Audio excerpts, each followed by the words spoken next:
So the next one is like, this is hands down my go-to because it's a crowd pleaser, it's easy to make, and I absolutely love it. It's a Greek salad.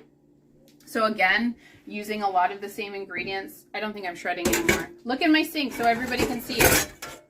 This is totally normal and acceptable to me that I would clean up as soon as I'm done making the salads. But I just think the sink, like Emilio might get hung up sometimes about mess. That is not the case for me, and everybody's entitled to their own way, so that's cool. It has their own. So here we have our cucumber. I'm just gonna grab I have cherry tomatoes that Emilio picked up. We're doing Kalamata olives sliced. I always have these in my cupboard because I love Kalamata olives, and they're sliced because Eva can't have pits. Well, she can, she's old enough, but for right now, this makes it really easy for everybody to be able to partake. And a red pepper, sorry. With a Greek salad, you generally have kind of the same ingredients, but you can feel free to switch them up. But I'm putting mine in a long dish because I think that's fun sometimes. Not a lot of people think about salads in like kind of long serving trays all the time. I cut my cucumber into quarters. Okay, I'm gonna wipe up this mayonnaise. So if you know people who, you know, meal planning is something that they brought up before, it's great to ask them and know that you probably are holding within you knowledge that would really help them. And I'm talking about when advice is solicited, not unsolicited.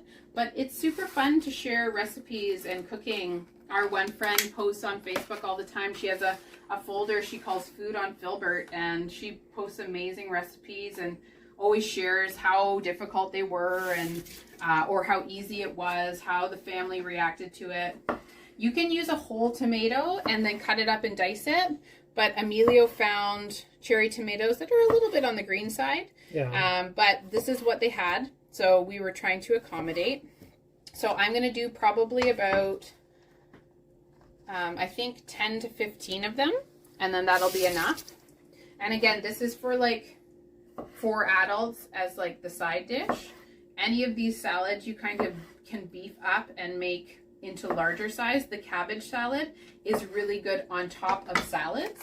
So you make a lettuce salad and then you can dump some of that pickled cabbage stuff on top and it's delicious. We're going to be using, this red onion has seen a lot of action tonight. We're going to keep using him. If you don't like onions, you can always substitute for something like a shallot or just something that's a little bit less aggressive than the red onion. We'll peel the skin off. But yeah, it's nice when you have the recipes that have come down to you through friends and family, but often I am looking online and saying, I have a broccoli and I have this other ingredient, Brussels sprouts. What can I make with it? I don't know if anybody else is kind of like that, but the red onion I'm dicing bigger. I'm not cutting it as small because I want it to actually be a little bit chunkier. So these are like a large square. And I think I indicated, and for some people maybe that's too much onion, but that's just the right amount for me. Yeah, I just want to say, guys, about the dressing, like the way that we do the dressing in that mason jar allows us to, we normally make salads like this and then we don't put the dressing in the salad if we are not going to eat the whole thing, because that way we just put the salad in smaller bowls and then we use the dressing that independently so that everybody puts as much or as little as they want, and the salad then stays for longer in the fridge. Yeah. So I'm doing the same thing, that I'm doing squares, and Eva's asking us for something. I don't know what she... No, she's just talking. Okay. I can see her, so she's fine. So we've added those ingredients. Now we're going to put in some olives, and I'm going to grab a fork, please. So maybe some of you didn't know this, but Emilio and I have been teaching and producing online courses for people that stemmed from workshops that we have given in the libraries to private companies.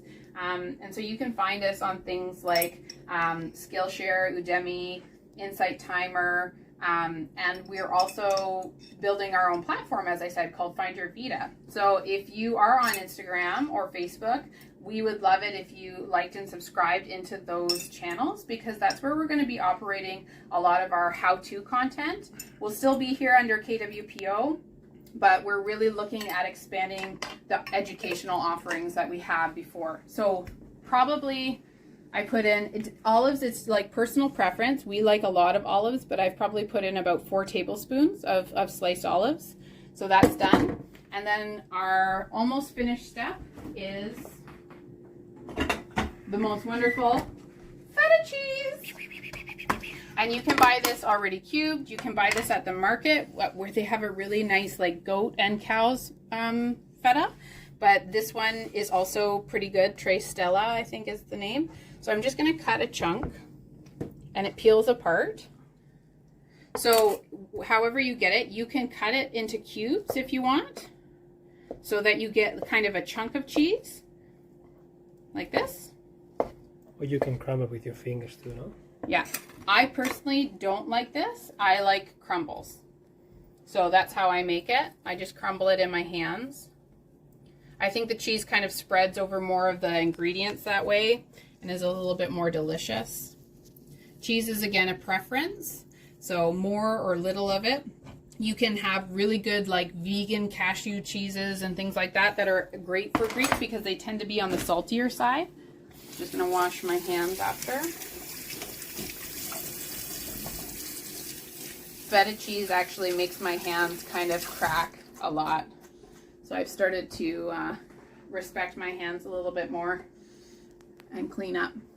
Look at this. I just want you to see this. We didn't have a place to hang towels really properly, so we just got some great 3M hooks, and we can keep 2 tea towels here right overhead. Not convenient for Eva at this moment in time. We have to help her with that, but it has been so great because we don't have anything that hangs out. So it's a good compromise. So the next thing we're going to do is the dressing. I would again use this, and I'll do it just for the sake of everybody seeing. I'll rinse out the last dressing.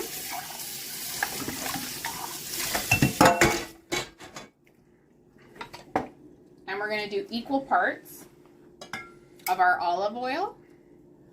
Wet hands. So I think I said 1/3 of a cup or 1/4 of a cup of the olive oil, the same of the vinegar. Sometimes if you are eyeballing the quantities, you can just shake it, give it a try. No, but look, see how you can see the parts of it separated? Mm. So I'm trying to basically do 3 parts, but less of the sweet.